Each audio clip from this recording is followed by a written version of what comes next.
Hello and welcome back to the channel. So this video is a basic kit, but which when I first started doing my stovetop brewing, this is the basic kit that I got myself to get myself on the journey.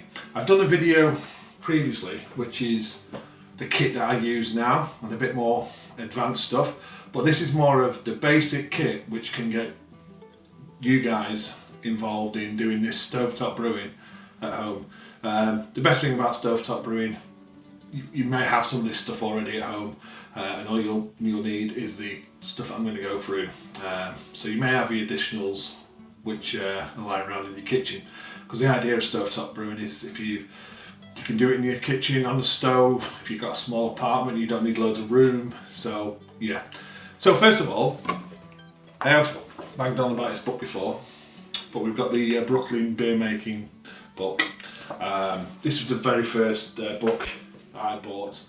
Since then I bought their second book, and also you'll see in the links below this video there's another book which I advise people to get now. I've got it on Kindle, so I haven't got it actually in hardback, but yeah, there's a link below. So this was the very first book, got me into it, introducing me to like the grains, the process, things that I'd find in the kitchen, what I'd need to buy, because at the time when I got this, it was about what equipment needed. But luckily for you guys, Brooklyn Brew Shop now do a kit which comes with ingredients. That's let me get it on there as well, but it does come with. Comes with the ingredients to do many different styles of beer. You can choose, you can go online and look up Brooklyn Brew Shop and you'll see they've got stouts, they've got IPAs, they've got porters, they've got a vast array of different recipes there. But what comes in their box is obviously the ingredients and the yeast, a glass fermentation jug, which I call a Demi-john. It's about a gallon, but 5 litres in the UK. A thermometer, which you stick on the side of the Demi-john, it's like a sticky thermometer. Also you have, I'll show you mine, racking cane, tubing for the racking cane, tubing clamp, screw cap stopper for the top of the Demi-john, airlock, and no rinse sanitizer. They're saying all you'll need after that is stuff I'm going to go through. There's also Get a Brewed, who do a good little starter kit. What do they include? Get a Brewed's is £30 as we speak today in January 2022. They say you'll need a cooking pan or pot, about, well, I'd say go for about 11 litres, and a mesh strainer. But what you get in their kit is a thermometer, hydrometer, no rinse steriliser, rubber bung, airlock, simple siphon, caps, and a capper. So a little bit different. And also, it says here, we will also throw in your first ingredient kit absolutely free. For me, that's a bargain. So what I started off with, so obviously I've not got the grains here, but imagine I've got the grains. What did I need to have myself? Well, I needed, first of all, to get myself a stainless steel pan with a solid lid. Try and avoid getting a lid that's got a hole in. Some people say it's an advantage because you can put a thermometer in there. I just like the fact that this is covered totally, and it helps when we come to the mash to keep that temperature which is needed to stay as stable as possible when you're mashing. So I go for a lid, solid lid. Glass lids are fine, but I just went for the stainless steel lid, stainless steel pan. So you may have one of them, say 11 litres, that's what you'll need, say 11 litre pan. What else will you need? You would need, when I first started, I used 2 pans. So you can imagine that pan and a duplicate pan, and you'll see in the Brooklyn Brew directions if you go on their site and see how they brew. They use the sparge water in a separate pan, and then you use a mesh strainer, a lot bigger than this one. This is just to show you, mesh strainer. Your grain goes into, you mash your grain, then you put your grains into the strainer, then you start to pour the sparge water through the strainer over the mash, and eventually you'll get your wort and the measurement that you need for the boil. I came away from that and simplified it. And what I do, and I just want to, you know, I know I didn't do it then, but I just want to make sure that it's an easier way. I get a mesh bag, put my grains in the mesh bag, and then use a single pot with all the volume of water, and then treat this as a brew in a bag system. So that is a much easier way. You don't have to have 2 pans, single pan, mesh bag, and it just works out a lot easier. So, moving on. So you've got your pan, or 2 pans, you've got your strainer or your mesh bag. So what else will you need then? So if you don't buy the kit, and they're saying buy the pot and the mesh strainer, looks like you're okay with Get a Brewed just with that, because the rest of the stuff is going to come in the kit, but there's a few additionals here as well. So for me, these are essential. Just get yourself a cheap plastic jug. You can clean it, you can sanitize it. It's just so easy. It does help. You'll find as you're going along, oh, I need some, and you'll just think, just get a plastic jug. Definitely keep hold of it. Plastic funnel, another essential. This is great for when you want to transfer your cooled down wort into your Demi-john or fermenting vessel. So this is mine.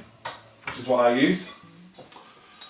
So just a standard. You can get these in the UK. You can go to Wilco's and buy them. I've put some links below again for some homebrew sites. And this is the sticky thermometer I was talking about. So that just tells you the temperature of the liquid inside, especially for fermentation. Especially if you need to move it around the house. If you're going to do, like say, from basic, you just put this in a warm place, wrap it up with a towel, whatever, anything warm, an old jacket, put it in a warm place in the corner of the room, and then leave it for the amount of time needed. I'm not going to say 2 weeks because it could be longer than 2 weeks. It just needs to ferment out, and you've got to be careful of that. Make sure it does. So you've got the pan, you've got the funnel, which is going to transfer all your wort into there. You've got the jug, if needed at any point during that process, and you've got the mesh here if you need. So that'll be fermenting away. So what do you need then?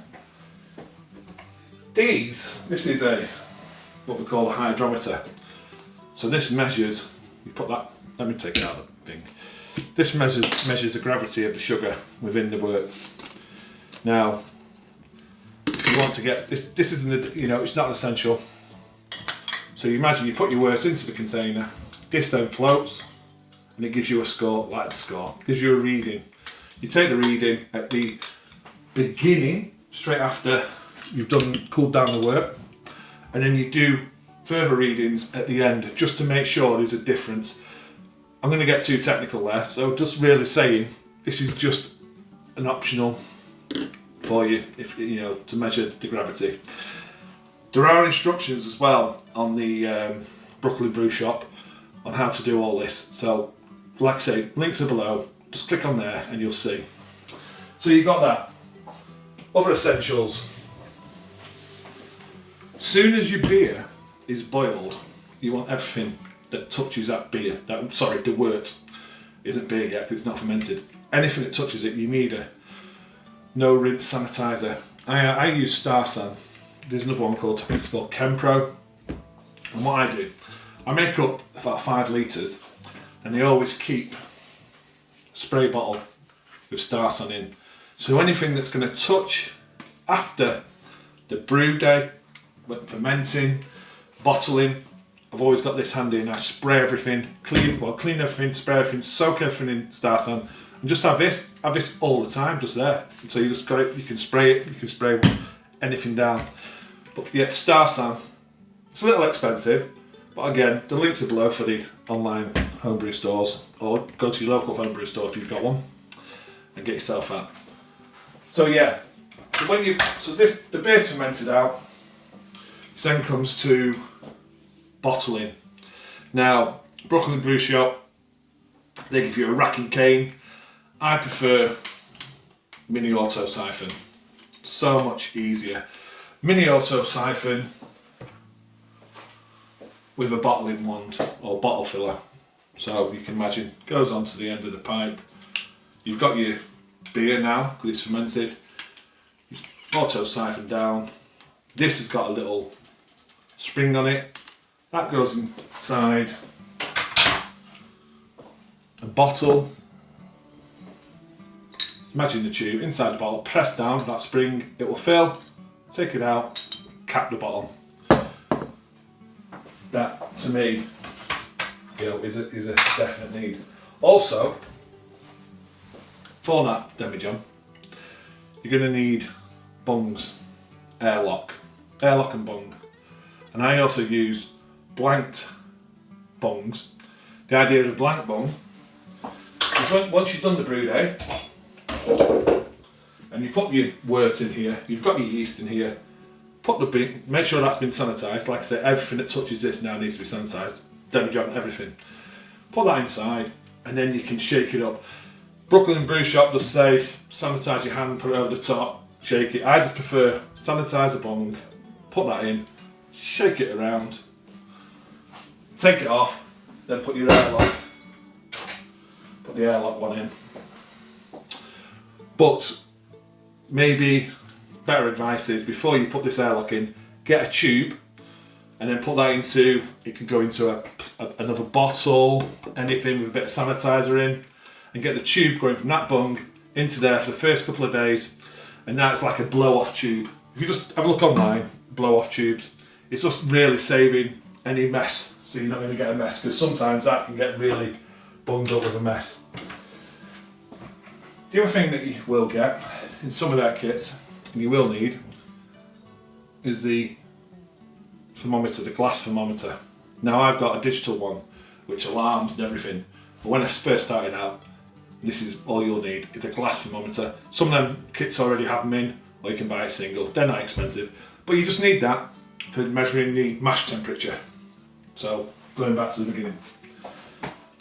Also, really handy, when you come to cleaning, just get a bottle brush so you can really get into that Demi-john and give it a really good clean. Also, you get a good cleaner. Stuff I've got is like it's a VWP, it's a cleaner, steriliser. I use that, but just really make sure you're doing a really good job of cleaning the glass. The advantage of glass is you can really get to it. It's not got, you don't really scratch it much, which you can with a plastic bucket. I only use plastic buckets when I do my sour beers now, but all my glass Demi-johns really I use for all of the beers. It's just so much easier to clean. Yeah, don't know much. The only disadvantage is if you drop it, it could be a mess again. So yeah, then obviously packaging, we've gone through the auto-syphon, the bottle wand, and then you just need some bottles. Just like, you can buy the flip top bottle, you can purchase some really good beers and then reuse a bottle.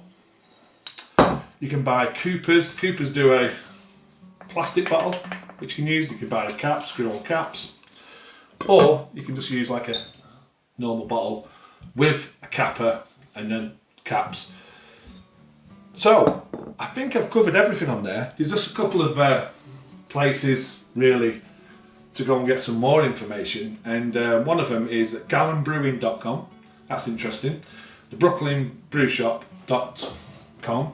Just sorry, it's got a notification there.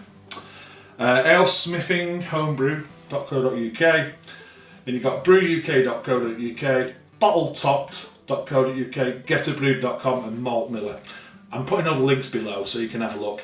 So really, it's just showing you how easy it can be to get into stovetop brewing, and what you get from it is, you can get 4.5 litres of beer in these bottles. You can get variety.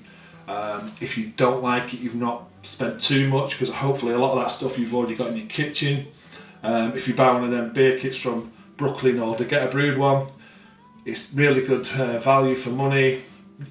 A lot of that's then reusable, so all you need to do then is buy the grains for the next brew and the yeast. But also, links below, You can build up a recipe. You look at them getting them books. The books have linked below as well. So everything I've really spoken about, I've linked below. So you can just have a quick look yourselves and see what you think. But yeah, so the advantages for me is variety. If I don't like it, then I've not wasted too much beer. I haven't got 40, 50 bottles of stuff flying around. And it's also, because you start to brew a lot, you start to learn your process and you just get used to it, so it's a lot of practice. If I was brewing bigger batches, I probably wouldn't brew as much as I do on the stovetop. So that's one of the reasons why I enjoy it and not really got any intention to move away from it. So, I think I've covered everything. Everything is going to be linked below. Hope you enjoyed the video, and I'll see you on the next one. Cheers, thank you, bye.